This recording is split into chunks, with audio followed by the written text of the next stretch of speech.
I came home from a job site expecting silence, but instead I found a stranger on my couch drinking from my mug, claiming my house was hers, and she had paperwork to prove it. What she didn't know was that I run a moving company, and by the time this story ends, every lie she told would be packed, labeled, and hauled away in the most poetic way imaginable. If you love shocking betrayals, smart revenge, and twists that hit hard, subscribe now, because this one escalates fast. I bought the house 3 years ago after a brutal divorce, a modest 2-story place on a quiet street that I fixed up room by room between running my moving company and rebuilding my life, and it became my anchor, the one thing no one could take from me, or so I thought, because one Tuesday evening I pulled into my driveway after a 14-hour day hauling office furniture across town and noticed the porch light was on even though I was sure I'd turned it off that morning, and when I unlocked the door my key scraped like it didn't quite fit, the lock resisting before giving way, and inside I smelled someone else's perfume, floral and sharp, clashing with the lemon cleaner I always used, and that's when I heard a voice from the living room say, "You're early," like I was the intruder, and I stepped in to find a woman in her mid-40s sitting on my couch, legs crossed, wearing my robe,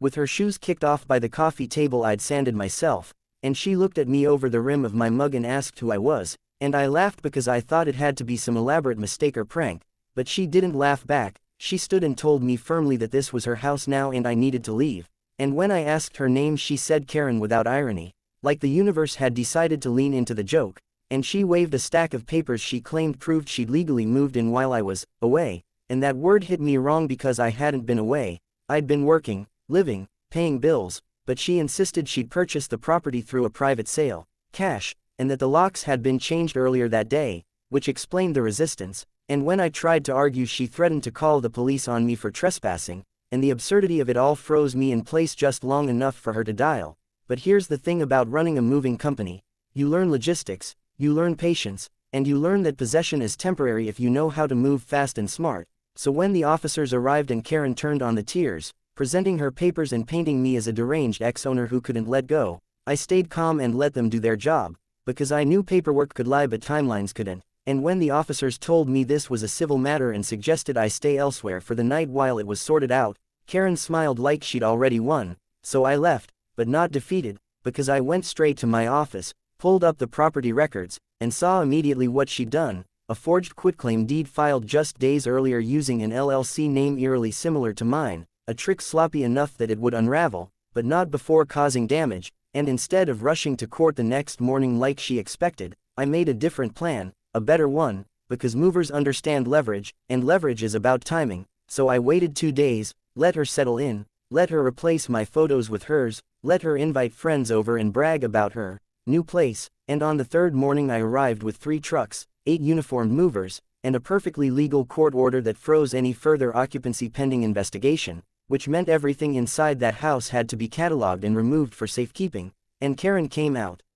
screaming that I couldn't do this, that she lived there, that her things were inside, and I calmly agreed, telling her that's exactly why we were there, to protect her belongings, and she watched in horror as my crew, efficient and polite, began packing everything she'd brought in, every plate, every pillow, every smug decorative sign, labeling each box, disputed property, while also carefully packing my own things from the garage storage she hadn't bothered to check, and the neighbors gathered, phones out, whispers spreading, and Karen's confidence cracked when she realized the officers supervising weren't there for her, and she demanded to see my manager only to realize I was the owner, and the twist she never saw coming was that one of the officers recognized her name, quietly pulling me aside to say she'd been involved in similar scams before, slipping into homes when owners were vulnerable, exploiting paperwork delays, and by the time the trucks were loaded Karen was left standing on the lawn with nothing but her phone and a rapidly collapsing story, and I thought that would be the end. But life loves escalation, because 2 weeks later she tried to sue me for emotional distress,